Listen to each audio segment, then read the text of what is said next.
IPL 2026 mini వేలానికి ముందు Rajasthan Royals, Chennai super Kings మధ్య సంచలన ట్రేడ్ డీల్ జరుగుతున్నట్టు తెలుస్తోంది. టీమిండియా స్టార్ సంజూ శాంసన్ రాజస్థాన్ నుంచి ట్రేడ్ చేసుకునేందుకు సీఎస్కే సిద్ధమైనట్టు సమాచారం.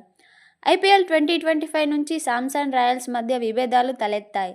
దీంతో రాజస్థాన్ ఫ్రాంచైజీని వీడాలని సంజు నిర్ణయించుకున్నాడు. ఈ క్రమంలో సంజూ శాంసన్ను ఢిల్లీ క్యాపిటల్స్ తమ జట్టులోకి తీసుకోవాలని భావించింది. కానీ రాజస్థాన్, ఢిల్లీ మధ్య ట్రేడ్ డీల్ కుదరకపోయినట్టు ఐపీఎల్ వర్గాలు వెల్లడించాయి.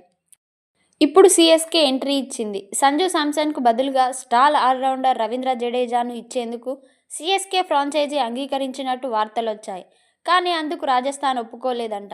జడేజాతో పాటు సౌత్ ఆఫ్రికా స్టార్ క్రికెటర్ డేవాల్ బ్రేవిస్ను కూడా ఇవ్వాలని రాయల్స్ యాజమాన్యం డిమాండ్ చేసింది. అందుకు సీఎస్కే కూడా అంగీకరించింది. కానీ కొన్ని గంటల వ్యవధిలోనే రాజస్థాన్ తమ మనసు మార్చుకుంది. ఈఎస్పీఎన్ క్రిక్ ఇన్ఫో ప్రకారం రాజస్థాన్ ఇప్పుడు బ్రేవిస్ను కాకుండా ఇంగ్లాండ్ ఆల్రౌండర్ శామ్ కరన్ను జడేజాతో పాటు కావాలని డిమాండ్ చేసినట్టు సమాచారం.